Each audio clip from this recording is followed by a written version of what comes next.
Hello student, आज के BA third education के सब्जेक्ट के अंतर्गत हम बात करेंगे जैव विविधता के महत्व के ऊपर। ठीक है, आज का टॉपिक है जैव विविधता का महत्व और ये काफी महत्वपूर्ण टॉपिक माना जाता है। आज के समय में आप देख रहे हैं कि जैव विविधता में नई जातियों का जो जन्म है वो उतना तेजी के साथ नहीं हो रहा है, क्योंकि विभिन्न कारणों से और मनुष्य के द्वारा भी जैव विविधता का ह्रास लगातार किया जा रहा है और इसीलिए जैव विविधता का महत्व समझने की आज हमें आवश्यकता है।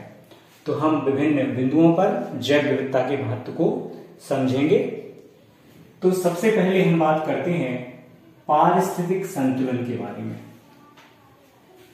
पारिस्थितिक संतुलन वह स्थिति है जिसमें कि उत्पादक, उपभोक्ता,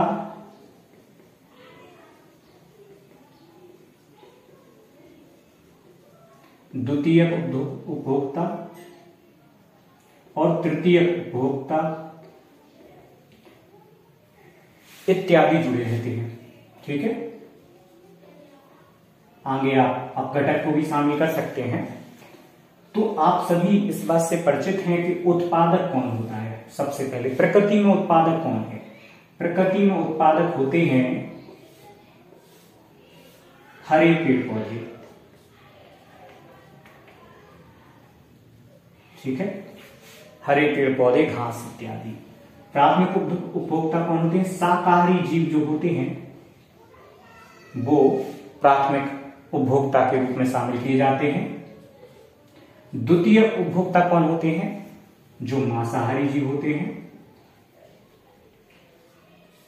तृतीय उपभोक्ता कौन होते हैं? जो सर्वाहारी जीव होते हैं। और अपघटकों में कौन शामिल होता है? जीवाणु, कीटाणु, वायरस, फंजाई इत्यादि।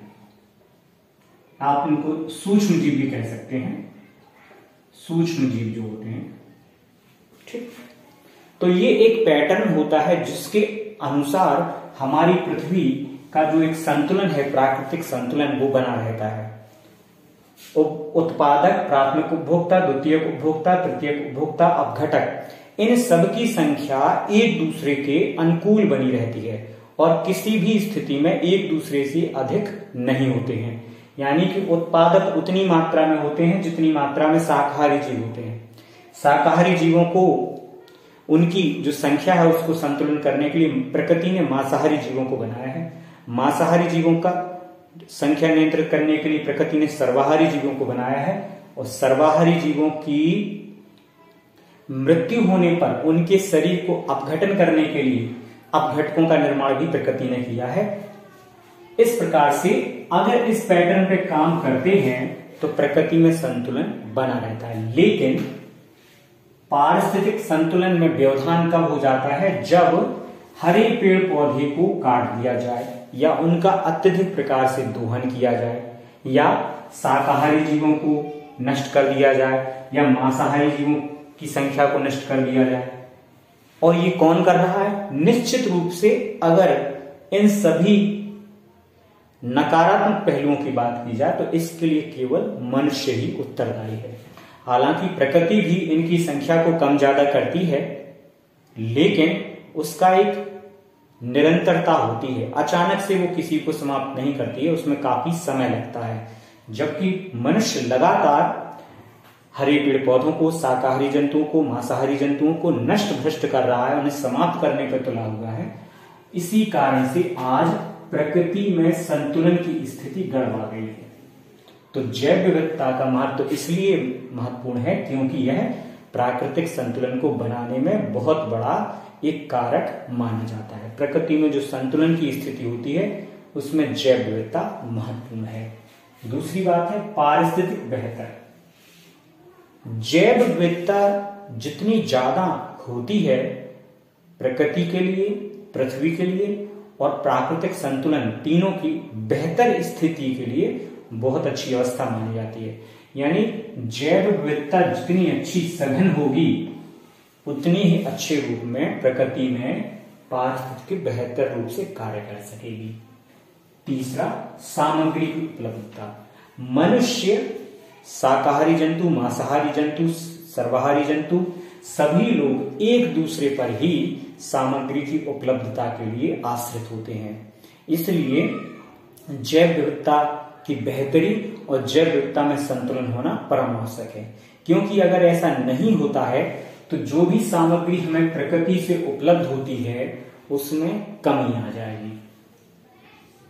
जैव विविधता इसलिए भी महत्वपूर्ण है ताकि मनुष्य का जो जीवन है वह पृथ्वी पर बना रहे। अगर जैव विविधता नष्ट हो जाएगी तो निश्चित रूप से पृथ्वी पर मनुष्य का जीवन भी नष्ट हो जाएगा या उस पर संकट खड़ा हो जाएगा।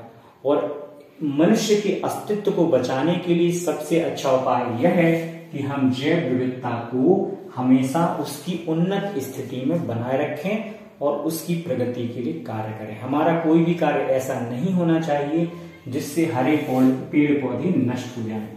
यह शाकाहारी जंतु या मांसाहारी जंतु या सर्वाहारी जंतु इनकी संख्या में कमी आए, हमें ऐसा कोई काम नहीं करना है, क्योंकि हरे पेड़ पौधों पर शाकाहारी जंतु आश्रित होते हैं, शाकाहारी जंतुओं पर मांसाहारी जंतु आश्रित होते हैं और मांसाहारी जंतुओं पर सर्वाहारी जंतुओं की संख्या निर्भर करती है। इसलिए हमें हरे पेड़ पौधों को अधिक से अधिक लगाना चाहिए। हमें केवल फाइलों में ही पेड़ पौधों को नहीं लगाना चाहिए, बल्कि वास्तविक रूप से जमीन पर पेड़ पौधे लगाने का प्रयास करना चाहिए, उनका संरक्षण करना चाहिए और उनका संवर्धन करने का प्रयास लगातार करना चाहिए।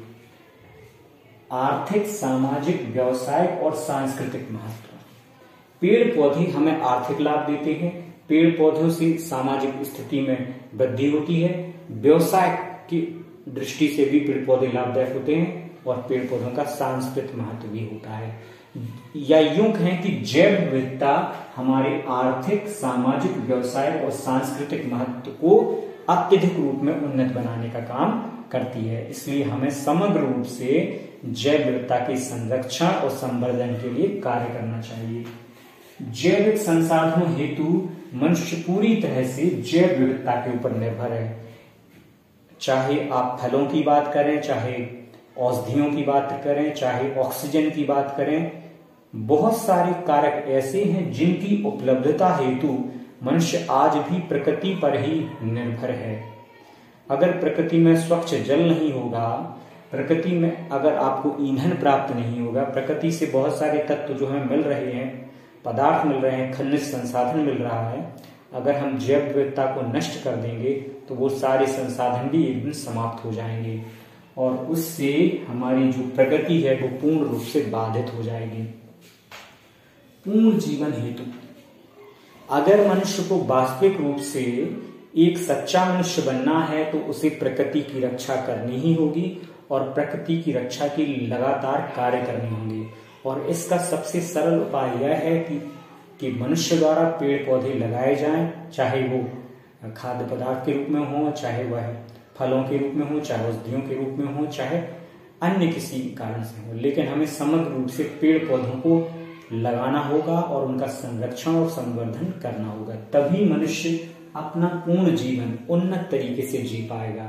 केवल टेक्नोलॉजी के विकास से मनुष्य उन्नत नहीं होगा, बल्कि प्रकृति की रक्षा करने से ही मनुष्य का जीवन भी उन्नत बनेगा। इसलिए हमें समग्र रूप से प्रकृति के संरक्षण और संवर्धन के लिए लगातार कार्य करना चाहिए। तो इन 7 बिंदुओं के आधार पर हम जैव विविधता के महत्व को समझ सकते हैं, क्योंकि प्रकृति में या कहें कि पृथ्वी पर जितने भी जीवधारी हैं वो किसी ना किसी प्रकार से एक दूसरे पर आश्रित हैं और अगर एक की संख्या कम होती है तो दूसरे को भी संख्या उनकी कम हो जाती है, क्योंकि हमारी आश्रितता जो है वो दूसरे जीवों पर निर्भर है। हम बहुत सारे मायनों में प्रकृति में उपस्थित दूसरे जीवधारियों पर निर्भर करते हैं। इसलिए हमें उन सभी जीवधारियों और पेड़ पौधों की रक्षा के लिए दृढ़ संकल्प करके उनकी रक्षा और संवर्धन का उपाय करना चाहिए।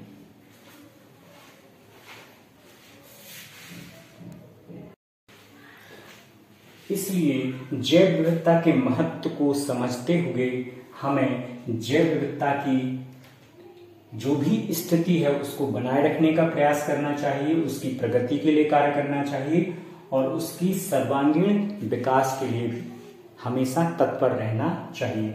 इसका सबसे सरल उपाय यह है कि हम जैव विविधता से संबंधित सभी जीवधारियों की रक्षा करें और इसमें सबसे महत्वपूर्ण क्या है, हरे पेड़ पौधे। और इसके अलावा जो शाकाहारी जंतु हैं वो भी महत्वपूर्ण हैं, क्योंकि उन्हीं पर दूसरे मांसाहारी और सर्वाहारी जीव या अपघटक भी उन पर निर्भर करते हैं।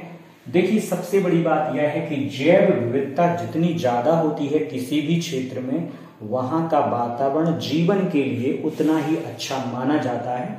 इसलिए जैव विविधता का संरक्षण आवश्यक